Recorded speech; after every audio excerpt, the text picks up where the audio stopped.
ఇప్పుడు but Lingamaneni sir Ramesh కి జనసేన తరఫున రాజ్యసభ సీటు ప్రకటించిన తర్వాత ఒక వాదన కానీ ఒక వ్యవహారం కానీ బయటకు వస్తుంది.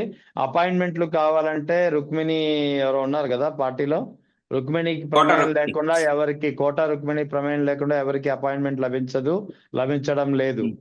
అదేవిధంగా 2024 ఎన్నికల్లో ఎవరికి టికెట్ ఇవ్వాలి, ఎవరికి టికెట్ ఇవ్వకూడదు అనేది కూడా లింగంనేని రమేష్ సూచనల మేరకే జరిగింది అనేది, అంటే ఈ ఇద్దరి ఆధిపత్యం ఎక్కువగా ఉంది పార్టీలో అనేది కొత్తగా వస్తున్నటువంటి వాదన. ఇప్పుడు నేను మీకు ఇందాక ఒక పేరు ప్రస్తావించాను కదా సార్, పోతిన మహేష్. ఆయన టికెట్, పోతిన మహేష్ గారికి టికెట్ కన్ఫర్మ్ అయిన తర్వాత 2024లో కన్ఫర్మ్ అయింది. ఇంక అన్ని సెట్ చేసుకోమన్నారు సార్. నువ్వు వెళ్ళి నీ పని చూసుకో, నీకు టికెట్ కన్ఫర్మ్ అవుతుంది, ఖచ్చితంగా మీరు పోటీ చేస్తున్నారు విజయవాడ వెస్ట్ నియోజకవర్గం నుంచి అని చెప్పి అతన్ని ఆశ పెట్టించి అతను మొత్తం ఫైనాన్షియల్ గా అంతా ఆస్తులు అమ్ముకుని సమకూర్చుకున్న తర్వాత అతనికి అపాయింట్మెంట్ ఇవ్వడం ఆపేశారు సార్. పవన్ కళ్యాణ్ గారి అపాయింట్మెంట్ లేదు. తీరా చూస్తే 24 గంటలు ఆయన అక్కడ గ్రహించినటువంటి పరిస్థితులు ఎట్లా ఉన్నాయంటే, రూమ్ లో పవన్ కళ్యాణ్ గారు, ఈ లింగంనేని రమేష్ గారు, వీళ్ళిద్దరి మధ్యలో చర్చలు జరుగుతున్నాయి. కేవలం టికెట్ ఎవరికి ఇవ్వాలి, ఎవరికి వెళ్ళాలి. అప్పుడు తెర మీదకి తీసుకొచ్చిన వ్యక్తి సృజనా చౌదరి గారు, ఇది విజయవాడ వెస్ట్ నియోజకవర్గానికి. అంతే 14 నుంచి 2024 వరకు 10 సంవత్సరాలు కష్టపడ్డ వ్యక్తి, దాదాపు 40 కోట్లు ఖర్చు పెట్టుకున్న వ్యక్తిని కూడా కాదని కేవలం లింగంనేని రమేష్ గారు చెప్పారని 2024లో టికెట్ బీజేపీకి అది ఇవ్వడం జరిగింది సార్. అంటే అక్కడ ఉండేటువంటి పరిణామాలన్నీ కూడా పార్టీ కోసం కష్టపడ్డ వ్యక్తులందరినీ తొక్కేశారు. ఎవరో ఒకరో ఇద్దరు వాయిస్ గట్టిగా వాదించే వాళ్ళు, అంటే ఫర్ ఎగ్జాంపుల్ తాడేపల్లిగూడెం బొలిశెట్టి శ్రీనివాస్ గారు లాంటి వాళ్ళు కూడా వీళ్ళు తొక్కడానికి ప్రయత్నించారు సార్. ఆయనకు కూడా కాకపోతే అతను కొద్ది రెబల్ క్యాండిడేట్ కాబట్టి ఆయన టికెట్ ఆయన తెచ్చుకోగలిగాడు. ఇంకపోతే కందుల దుర్గేష్ గారు, పంతం నానాజీ గారు, నాదెండ్ల మనోహర్ గారు, పవన్ కళ్యాణ్ గారు, నలుగురు, బొలిశెట్టి శ్రీనివాస్ గారు 5. అంటే వీళ్ళ 21 స్థానాల్లో జనసేన పార్టీ డైరెక్ట్ గా జనసేన పార్టీ కోసం తిరిగిన వ్యక్తులు వీళ్ళు 5 మందే. మిగతా 16 మంది అందరూ కూడా ఈ చంద్రబాబు నాయుడు గారు, లింగంనేని రమేష్ గారు కూర్చొని చర్చించి ఇచ్చిన టికెట్లే సార్ అన్ని కూడా. ఈయన ఎప్పుడు అక్కడే ఉండేవాడు, మంగళగిరి పార్టీ హౌస్ లో. ఎప్పుడు ఈయన అప్పుడు అంటే ఓన్లీ అంతకుముందు ఎప్పుడు చూడలే ఇతన్ని. అంతకుముందు ఎప్పుడు చూడనటువంటి వ్యక్తి ఎలక్షన్లకు ముందు బీఫామ్లు ఇచ్చే టైంలో అక్కడ ప్రత్యక్షం అవ్వడం, ఎప్పుడు పవన్ కళ్యాణ్ గారు ఆయన లోపల కూర్చోవడం, అప్పటి వరకు టికెట్ ఇస్తామని ఆశ చూపించినటువంటి వ్యక్తులకు కూడా అపాయింట్మెంట్లు ఇవ్వకపోవడం, ఇవన్నీ కూడా ప్రజలు చాలా మంది గమనించి పార్టీ వదిలేసి వెళ్ళిపోయారు సార్. ఫర్ ఎగ్జాంపుల్ ఎవరు ఆ టైంలో జగ్గంపేట నుంచి పాటంశెట్టి సూర్యచంద్ర గారు వెళ్ళిపోయారు ఆ పార్టీ ఇంకా నాకు వద్దనుకుని. అట్లా కొంతమంది ముందు టికెట్ ఆశించి పనిచేసి కష్టపడి పనిచేసిన వాళ్ళంతా 2024నే స్వస్తి చెప్పారు సార్.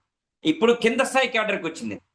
అది నియోజకవర్గ ఇన్ఛార్జీలు, ఎమ్మెల్యేలు కావాలనుకున్న వాళ్ళు బయటకు వెళ్ళిపోయారు. ఇప్పుడు నెక్స్ట్ స్థానిక సంస్థ ఎన్నికలు కానీ వస్తే కింద స్థాయి క్యాడర్ ఎవరైతే జెడ్పీటీసీలు గానో, ఎంపీటీసీలు గానో, లేదంటే కార్పొరేటర్ గా నిలబడాలనుకుంటున్నటువంటి వ్యక్తులు, వాళ్ళ స్థాయికి తగ్గట్టు వాళ్ళు కూడా ఒక 20 లక్షలు 30 లక్షలు ఖర్చు పెట్టుకుని తిరుగుతున్నటువంటి వ్యక్తులు బీఫామ్లు కానీ రాకపోతే పార్టీని వదిలిపెట్టి వెళ్ళిపోవడానికి 100% సిద్ధంగా ఉన్నారు.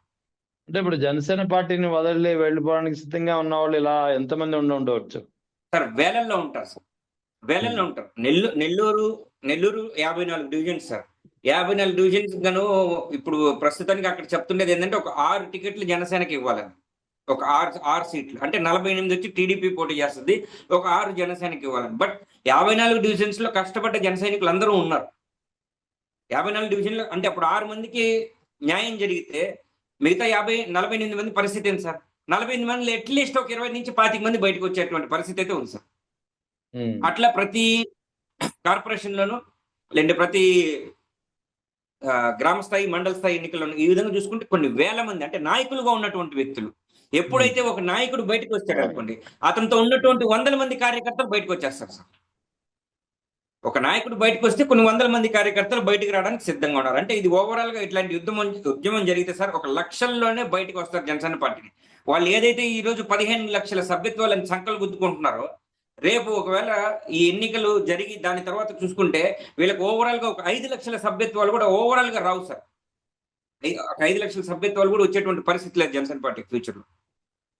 ఆ నాయకులు మనం గమనిస్తున్నాం సార్, ఎక్కువగా ఆ పార్టీలో జరుగుతున్నటువంటి ముఖ్యం ఏంటంటే ఇట్లాంటి మహిళల్ని వేధించడం. నాయకులుగా ఉన్నటువంటి వ్యక్తులు, పెద్ద స్థాయి వ్యక్తులు, ఎమ్మెల్యేగా గెలిచిన అరవ శ్రీధర్ ఒక పక్క అయితే, నెల్లూరు జిల్లాకి సంబంధించిన ఇప్పుడు వేములపాటి అజయబాబు గారు ఒక పక్క. ఆ ఫోటోలు చూసిన తర్వాత ఆశ్చర్యపోయాను సార్ నేను. ఆయన ఎందుకు ఇట్లాంటి ఫోటోలు తీసుకెళ్లి స్టేటస్ లో పెట్టుకున్నాడు? ఎందుకో 5 నిమిషాల తర్వాత వెంటనే నా ఫోన్ హ్యాక్ అయిందని ఒక మెసేజ్ పెట్టాడు. అంటే తాగిన మత్తులో చేశాడా, లేదంటే కావాలని వాంటెడ్ గా, లేదంటే అమ్మాయిని ఏమైనా బ్లాక్మెయిల్ చేయడం కోసం చేశాడా అనేది తెలియాల్సింది సార్. సరే, ఈ మధ్యన నాగబాబు చేసినటువంటి ట్వీట్, ఎవరు నన్ను ప్రశ్నించవద్దు, ఎవరు అధినేతను ప్రశ్నించకూడదు, అధినేత మాటలే ఫైనల్, అలా ప్రశ్నించకుండా మీ నోర్లు మూసుకోండి, ప్రశ్నించకుండా గుడ్డిగా పార్టీని ఫాలో అయిపోవడమే మీ పని అని నాగబాబు చేసిన ట్వీట్ కి ప్రకాష్ రాజ్ కూడా ధీటుగా కౌంటర్ ఇచ్చారు.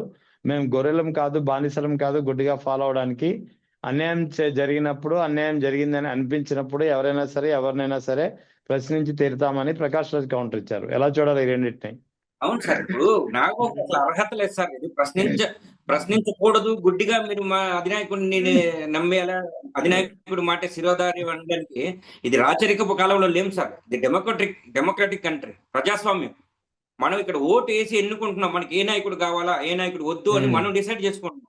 ఈ కాలంలో బతకతా రాజులు డిసైడ్ చేసినట్టు మీరు నన్ను ప్రశ్నిస్తే మీ ఏళ్ళు తీస్తా, మీ తలలు తీస్తా అంటే కుదరదు సార్. ఫస్ట్ ఆఫ్ ఆల్ వీళ్ళ పార్టీ ట్యాగ్ లైన్ ఏంటి సార్? వీళ్ళ పార్టీ ట్యాగ్ లైన్ ఏంది? పవర్ కోసం కాదు, ప్రశ్నించడం కోసం. ముందు ఆ ట్యాగ్ లైన్ తీసేయాలి. ఆ ట్యాగ్ లైన్ తీసి బహిరంగంగా అందరికి క్షమాపణ చెప్పాలి. సారీ, మేమేదో ఆ టైంలో ఈ విధంగా పెట్టుకున్నాం, కానీ ఇంక మీదట మేము ఎవరిని ప్రశ్నించము. ఏ నాయకుడైనా సరే ఆయన ఇష్ట ప్రకారం ఇక్కడ పరిపాలించవచ్చు, ఆయన ఏం తప్పు చేసినా సరే మేము ప్రశ్నించము అని వీళ్ళు కానీ బహిరంగంగా చెప్పగలిగితే ఈరోజు నాగబాబు ట్వీట్కి ఒక అర్థం ఉంటుంది. అంటే రేవు దాటే వరకు ఓడ దాటే వరకు ఓడ మల్లన్న, ఓడ దాటాక బోడి మల్లన్న. ఇప్పుడు ప్రజలతో పని అయిపోయింది కదా సార్. వాళ్ళు ప్రజలతో పని ఉన్నంత కాలం మీరు మా మనుషులు, మీరు మా కాపులు, మీరు మాది అది అన్ని చెప్పుకొచ్చి, ఎప్పుడైతే అధికారం చేతిలోకి వచ్చిన తర్వాత మీరు ప్రశ్నించకూడదు, మా దగ్గరికి వచ్చేసి మీరు అపాయింట్మెంట్లు అడగకూడదు, మాతో ఫోటోలు దిగకూడదు, మా చేత ఒక పని చేయించుకోకూడదు, మేము మీకు పని చేయలేము, ఈ సామాజిక వర్గానికి మేము చేయము, ఆ సామాజిక వర్గానికి అంటే ఇలా దాటేశారు, ఏరు దాటారు, వాళ్ళ పని అయిపోయింది. ఇప్పుడు బోడి మల్లన్న అనే కాడికి వచ్చింది సార్ వీళ్ళ కథ. ఈ విధంగా ఉంది. ఆ ట్వీట్ అయితే నేను ఇలాగే చెప్తున్నాను సార్. వాళ్ళ పార్టీ దాంట్లో ట్యాగ్ లైన్ పవర్ కోసం కాదు, ప్రశ్నించడం కోసం అనేది తీసేసి బహిరంగ ప్రజలకు చెప్పాలా, మేము ఇంకెవరిని ప్రశ్నించదలుచుకోవట్లేదు, ప్రతి నాయకుడు కూడా వాళ్ళు ఇష్టం వచ్చినట్టు పరిపాలించవచ్చు అని చెప్పి క్షమాపణ చెప్పి తర్వాత ఇట్లాంటి ట్వీట్లు వేస్తే బాగుంటుంది. సో ఓవరాల్ గా వైఎస్ఆర్ కాంగ్రెస్ పార్టీ కూటమి ప్రభుత్వానికి సంబంధించినటువంటి 2 ఏళ్ల పాలన సందర్భంగా వెన్నుపోటుకు 2 ఏళ్ళు అనే కార్యక్రమం నిర్వహిస్తుంది. ఈ కార్యక్రమంపై మీ అభిప్రాయం ఏంటి? గతంలో దానికి ఆ పార్టీకి ఉండేటువంటి ట్యాగ్ లైన్ ప్రశ్నించది. ఎప్పుడైతే నందమూరి తారక రామారావు గారిని వెన్నుపోటు పొడిచి ఆయన ఏ విధంగా పొడిచాడు అనేది ఎవరికి తెలియకుండా అందరం ఎక్కినటువంటి వ్యక్తి నారా చంద్రబాబు నాయుడు గారు. ఎప్పటికప్పుడు అబద్ధపు హామీలు ఇస్తూ, ఇప్పుడు ఆయన 2024లో పార్టీ వాళ్ళు వచ్చింది అంటే దీనికి అనేకమైనటువంటి కారణాలు ఉన్నాయి సార్. ఒకటి, వాళ్ళు ఈవీఎంలకి మేనేజ్ చేసుకున్నది ఒక అంశం అయితే, వాళ్ళు పార్టీ మేనిఫెస్టో రిలీజ్ చేశారు, పెద్ద మేనిఫెస్టో. అసలు అమలు చేయలేని వీలు కానటువంటి మేనిఫెస్టోని రిలీజ్ చేశారు. ఉచిత సిలిండర్లు 3, ప్రతి 18 సంవత్సరాల వయసు నిండిన మహిళలకి 1500 రూపాయలు. తర్వాత అమ్మఒడి, ఇంట్లో ఎంతమంది పిల్లలు ఉంటే అంతమందికి అమ్మఒడి. ఓవరాల్ గా ఆంధ్రప్రదేశ్ మొత్తానికి మహిళలకి ఉచిత బస్సు. తర్వాత నిరుద్యోగ వృత్తి 3000, 20 లక్షల ఉద్యోగాలు. ఇట్లాంటి అన్ని కూడా సార్ మెగా అంత పెద్ద మేనిఫెస్టోని చూసి పాపం కొంతమంది నమ్మినటువంటి పరిస్థితులు ఉన్నాయి ఆంధ్రప్రదేశ్లో, లేవు అని చెప్పలేదు సార్. బట్ ఇప్పుడు అధికారంలోకి వచ్చిన తర్వాత కేవలం మైకుల ముందు మేము చేసేసాం, మా మేనిఫెస్టో మొత్తం ఇంకెంత 1.5 అంతే తప్ప కొరవన్నీ అయిపోయినాయి. 99.5% వీళ్ళు కంప్లీట్ చేసేసారంట మేనిఫెస్టోని. మనం గ్రౌండ్ లెవెల్లోకి వెళ్ళి చూస్తే పాపం ఉన్న పెన్షన్లు పోగొట్టుకున్న వాళ్ళు, అయ్యా నా పెన్షన్ ఎత్తేసారు, మా పిల్లోడికి పోయిన సంవత్సరం జగనన్న ఉన్నప్పుడు అమ్మ ఒడి పడింది, ఇప్పుడు అమ్మ ఒడికి ఏదో తల్లికి వందనం అన్నారు, కానీ ఇదైతే తల్లికి పంగనామం పెట్టారు ఈ పార్టీ వాళ్ళని ఒక పక్క. ఇట్లాంటి పరిస్థితులు ఉన్నాయి సార్. కాబట్టి ఖచ్చితంగా ఈరోజు వైఎస్ఆర్సీపీ పార్టీ తీసుకున్న స్టాండ్ 100% వెన్నుపోటు ప్రజలకి పొడిచింది. ఈసారి 5 కోట్ల ఆంధ్రప్రదేశ్ ప్రజలకు పొడిచినటువంటి వెన్నుపోటు సార్. ఇది ప్రజలందరికీ కూడా తెలియాలి, ప్రజలలో ఒక మేల్కొల్పు రావాల, జ్ఞానోదయం కలగాల.